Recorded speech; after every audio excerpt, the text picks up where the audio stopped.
In the name of Almighty God, I am Mahsa Sankoshi, and today I want to talk about supernova light curve modeling.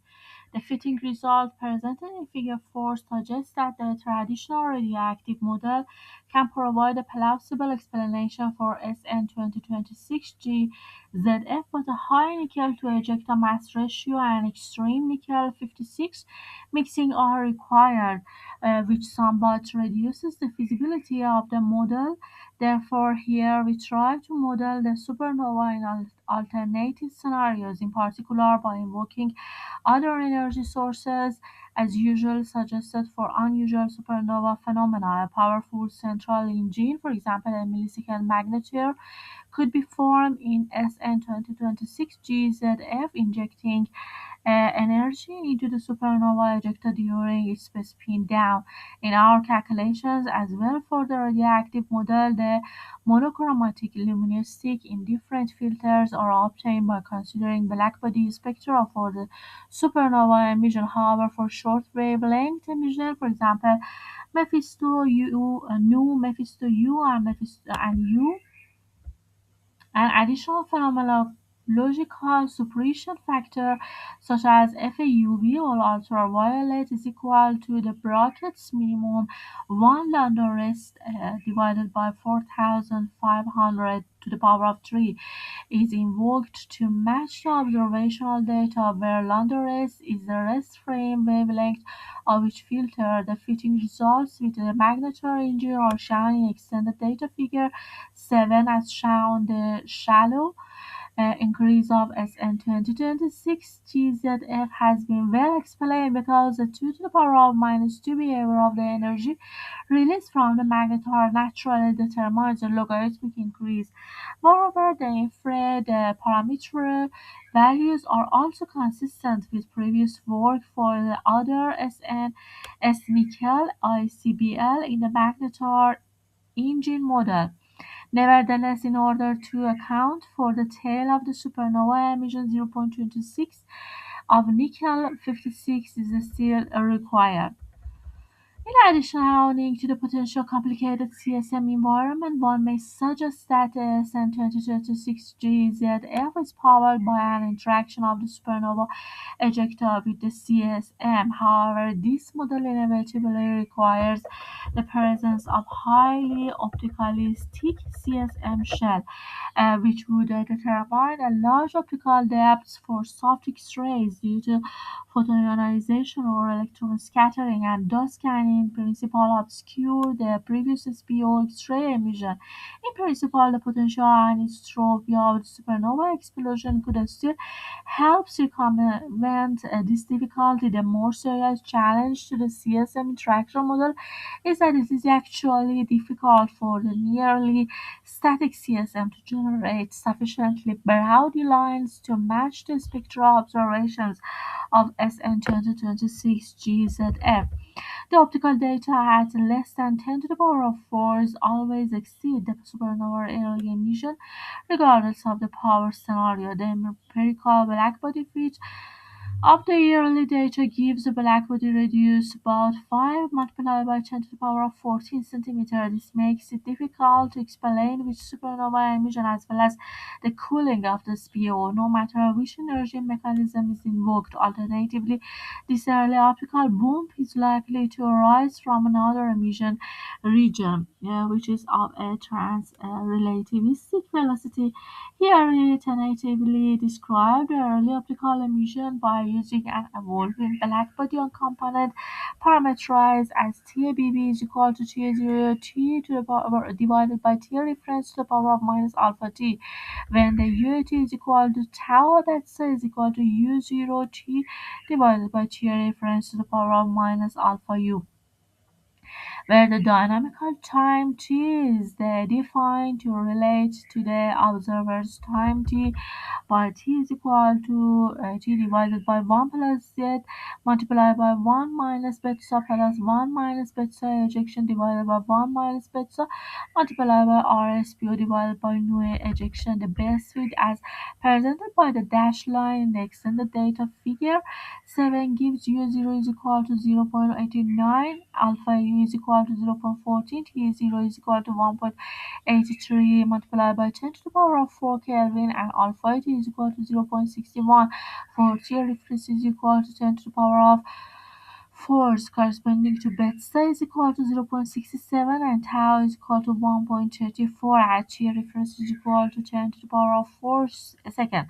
Here the Mephisto new band obviously cannot be included by the blackbody description. This fitting result implies that the superrelativistic cocoon could provide a plausible explanation for the early optical bomb, as the bomb must not be accounted for by the late cooling of the non-relativistic SPO, a powerful central region as suggested above, may help to understand the existence of such a relativistic cocoon, since a relativistic jet can be driven by the engine even though the jet is finally choked in the progenitor. You see here that we have in exact this time, since t0 is based on the second, and it will be worked from the 1000 until the 10 to the power of 6. And in the axis we have upper magnitude offset. Figure 7 shows feats of the SF-2026 GZF with a Magnetar engine. The solid lines give the theoretical light curves from the Magnetar engine model for the following parameters. Initial spin period pi is equal to 1.60 millisecond. Dipolar magnetic field strength BAP is equal to 4.39 multiplied by 10 to the power of 15. Giga ejector mass is 2.38 mega, and nickel 56 mass is 0.26, and kinetic energy 2.48 multiplied by 10 to the power of 51 ERG. The dashed light curves are obtained by the assuming blackbody emission with an empirical power level, room temperature, and photospheric radius. Now I want to go through the radio observations and constraints. We compiled radio follow-up observations of the EP260-321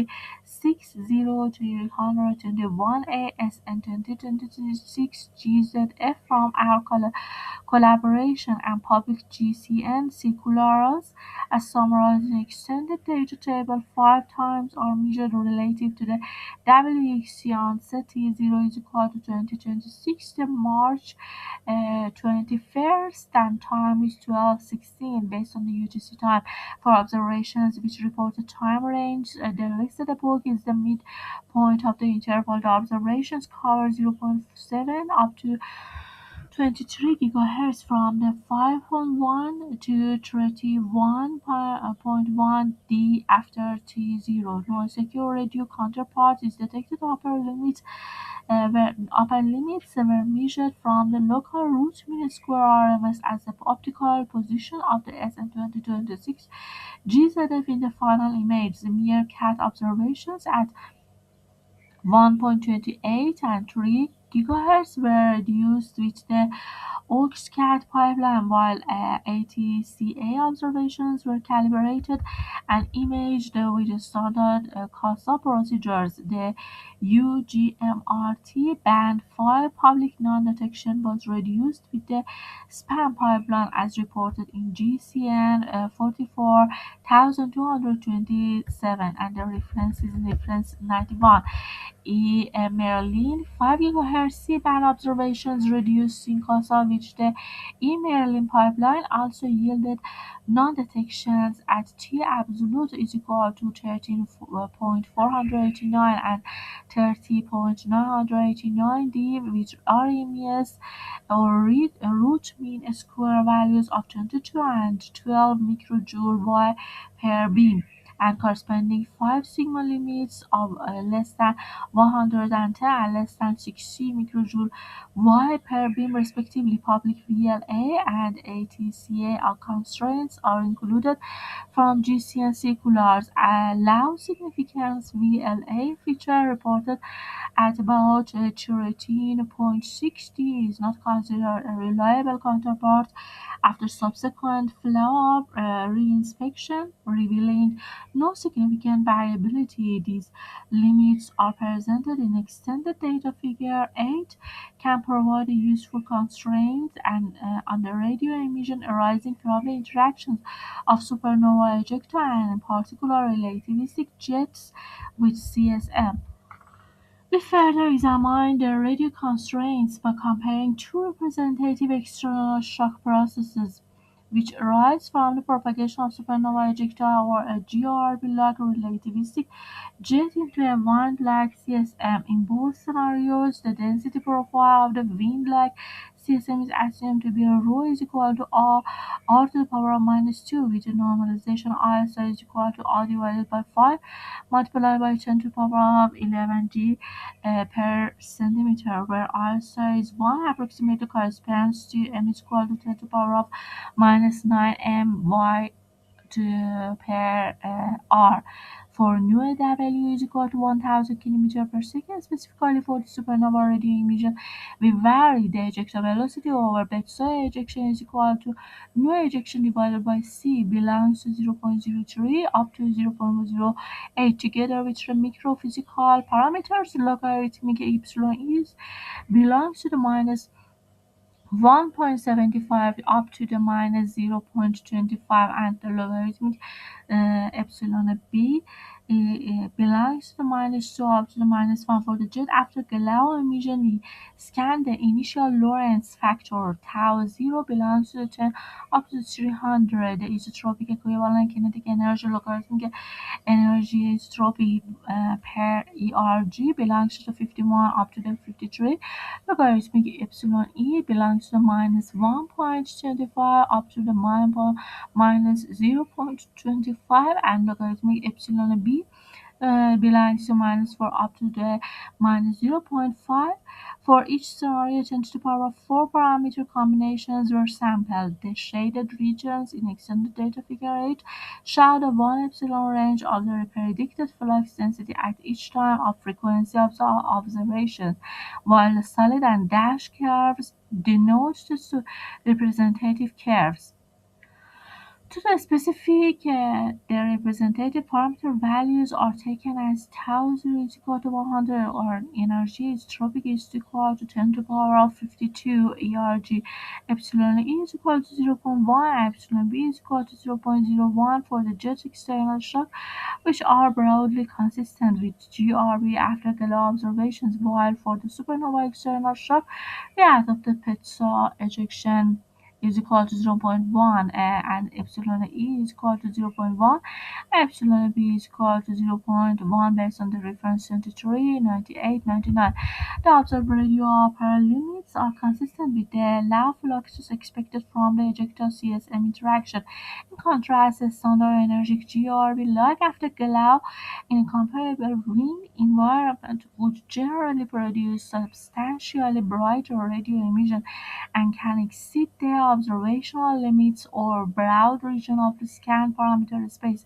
These radio non-detections therefore disfavor the presence of the luminous on axis. GRB-like relativistic jet associated with EP 260-321A SN 2026 GZF, however, they should not be interpreted as ruling out all possible relativistic or engine drive and outflows, such as an off-axis jet of a viewing angle theta v is greater than 45 degrees, and in particular a deeply shocked jet.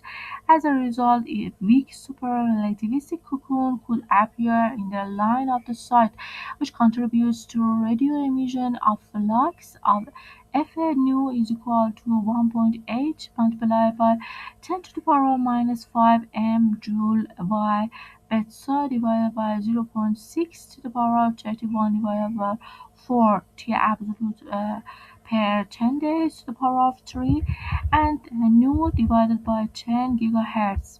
Then P or pressure is equal to 2.5, epsilon E is equal to 0.5, epsilon B is equal to 0.01 are adopted, and a typical density of N is equal to 1 per cubic centimeter is used because the cocoon has moved into the interstellar medium rather than staying in the one-like system. Obviously, this flux is safely below the current upper limits for fiducial parameters. Now you see that the x-axis we have a time since t initial based on second, and in the y-axis flux density, and figure 8 illustrates radio upper limits downward triangles. Compared with the model predictions left side, we have a radio light curves at 1.25, 6 and 17 and 23 gigahertz chance function of time since the time initialization. Solid curves illustrate the expected emission from the supernova ejection CSM interaction, while dash curves indicate the radio afterglow of an on-axis jets. The shaded regions arises from the typical uncertainties of the model parameters.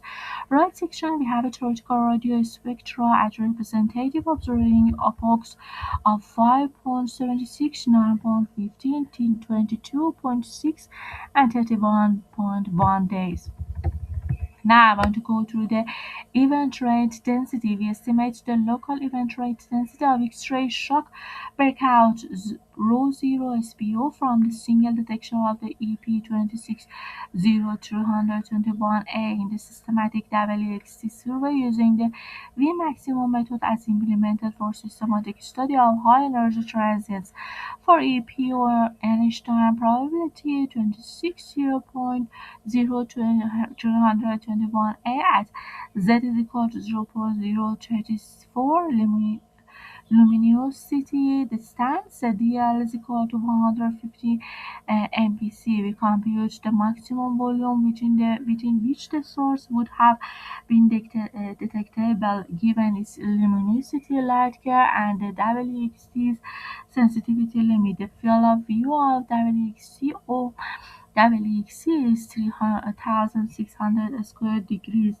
The total exposure time (TAWXC) of WXC by March 2026 is almost equal to 34 million seconds, indicating a survey efficiency of the 50%. The WXC simulation indicates that the Einstein probability 26.0221 A-like event can be well detected by the WXC up to a luminosity distance of 250 MPC, which signal to noise ratio above 7.